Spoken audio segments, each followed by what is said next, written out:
Also, in unserem ersten Konzert 2022 haben wir unter anderem ein Stück von Nikolaus Huber gespielt, für Flöte und Klarinette. Blanco y Verde heißt das. Es ist ein relativ junges Stück von 2018. Wir hatten schon ziemlich lange vor, das zu spielen, und das Gute Musikkonzert Anfang des Jahres war die Gelegenheit dann dafür. In dem Stück, also der Titel des Stückes bezieht sich auf eine Werkreihe der bildenden Künstlerin Carmen Herrera, die in den 50er Jahren entstanden ist, des 20. Jahrhunderts. Und diese Bilder sind ziemlich großformatig und bestehen, wer hätte es gedacht, ausschließlich aus weißen und grünen Flächen.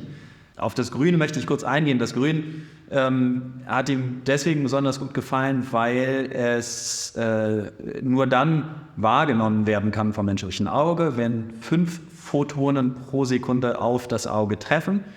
Und 5 pro Sekunde, das ist eine Quintole in Tempo 60. Und das mag er.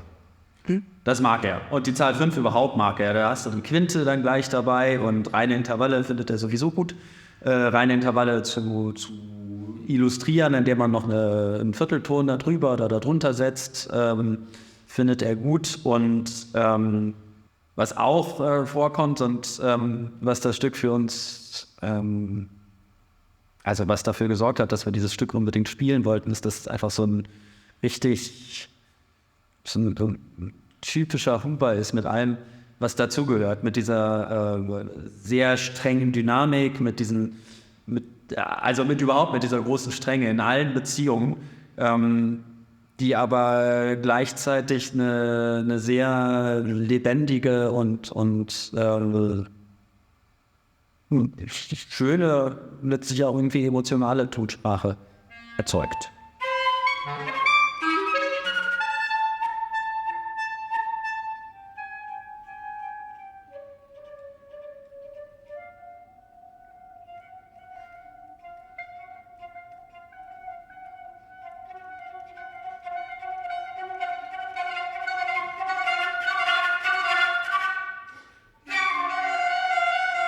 Also mich hat da auf jeden Fall sehr Spaß gemacht, daran zu arbeiten, das Stück. So vor allem, also Klarinette und so Flöte, so eine Duo, hat mir vorher eigentlich nicht so viel vorgestellt, ob das dann so immer so gut klingt. Aber also mit dem Stück habe ich so richtig wahrgenommen, dass sehr gut funktioniert, die beiden Instrumente. Mhm. So als Duo-Besetzung. Und ja, wir hatten ja auch so eine große besetzendes Stück hinter uns, ne? In den vergangenen Jahren von ihm gehabt. Und also durch das Stück hat mich dann wieder auch so erinnert, wie also so eine typische Plansprache ist, so die ganz strenge, so eine rhythmische so Sache, und dann auch Dynamik, wo wir mal dann auch ganz extrem so streng damit so umgegangen sind und auch rhythmisch. Und dadurch hat er auch so ich finde das super interessant, so ja, natürlich durch sein Material, so was dann herauskommt, so einen Klang finde ich immer so faszinierend. Fast dann so durch die Strenge, aber dann doch auch am Ende Musik versteht. Ja. Einfach. Was mir vor allem bei dem Stück sehr fasziniert war, wo du mal am hohen Ton mal hältst, und ich dann davon aus so runtergehe und dadurch so ein Reibung immer entsteht.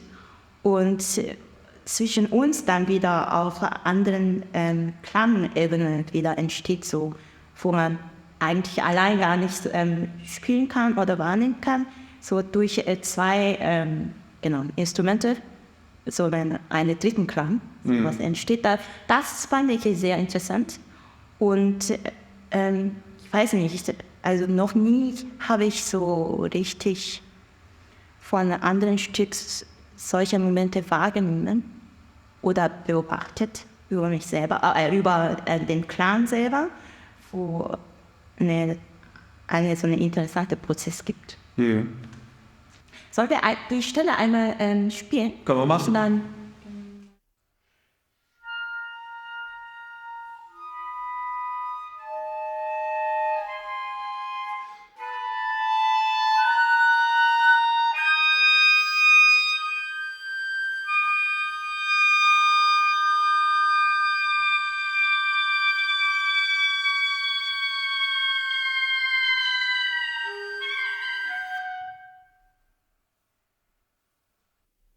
Ja, der Anfang ist auch schon super, oder? Wo man innerhalb von 1, 2, 3, 4 Takten